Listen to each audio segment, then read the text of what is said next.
wanted to ask you actually about how you two grew her out of what was available in the podcast. And obviously there's some things that happened that you can't tell us about.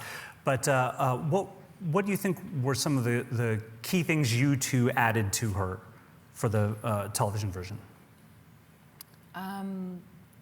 Well, I think initially, luckily, there was so much information that Zach and Skip, the writers, so much research and so much, I mean, fake research because it's not real, but like sure. They put so much effort into doing 2 seasons of this podcast, writing this prequel that talked about and delved deeper into the family history. So for me, my first thought is, all right, why is she obsessed with this? What is this connection with this uncle?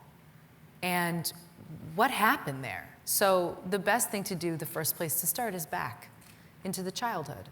What happened? And if we don't know the answer, which we had a lot of answers because we could look at the book and we could, ask Skip and Zach a million questions. Well, but what's the mom relationship and what's her father relationship and what about this and what about that?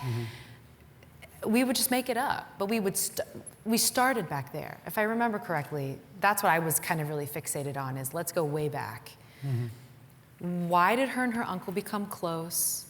Why does she need these answers? And why is there so many unanswered questions in her personal life? That is simply, to me, psychologically enough for someone to not be able to really connect intimately on a real way with a partner, and not really able to connect with in a real way at work, and have an isolated kind of existence, and make some odd choices, and really kind of have this, in my opinion, and what we tried to do, and I don't know, you let us know if we did it, but have this kind of an ego about her and a narcissism that I will get the answers to this story no matter what it takes. How do you create somebody that is likable, and that that you're walking that fine line of, you will go with this person even though she does that crazy thing. Okay, well, let's keep going. There's something interesting about her.